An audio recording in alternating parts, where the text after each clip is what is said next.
પ્રશ્ન 4 બ માગ્યા મુજબ કરો. એક પ્રશ્ન છે એ પૂછાશે પ્રકરણ 4ના જોઈએ.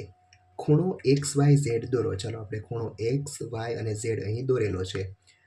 બિંદુઓ P અને Q એ ખૂણા XYZ ઉપર હોય તેમ બતાવો. એટલે કે આ P અને Q છે એ આ ખૂણા ઉપર છે. બિંદુ D એ ખૂણો XYZ ની અંદરના બાજુ એટલે D છે એ ખૂણાની અંદર દોરો.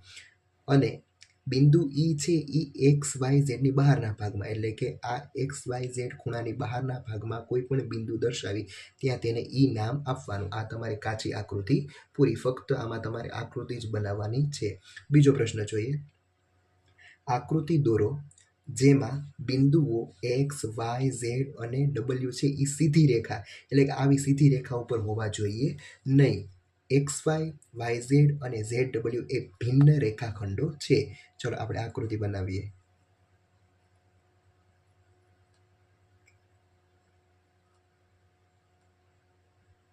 ચાલો અહીંયા આપણે નામ આપીએ X, અહીંયા આપીએ Y, અહીંયા આપીએ Z અને અહીંયા આપીએ W.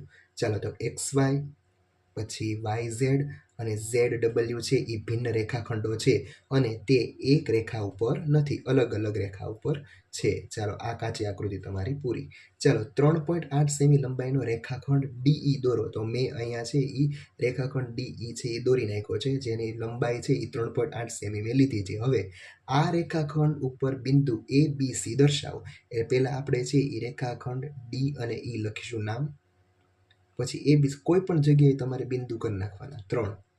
એનું નામ તમારે A, B અને C આપવાનું. આ A, B અને આ C. આ તમારી આ કાચી આકૃતિ પૂરી. ચાલો એના પછી છેલ્લો પ્રશ્ન આપણે જોઈએ. કિરણ MN દોરો. કિરણ MN ની ઉપર બિંદુઓ X અને Y દર્શાવો. ચાલો હવે આપણે દોરીએ. ચાલો આપણે કિરણ અહીં નામ આપીએ M અને N. ચાલો આ કિરણ MN. હવે એની ઉપર બિંદુઓ તમારે કોઈ પણ જગ્યાએ X અને Y આપણે દર્શાવીએ.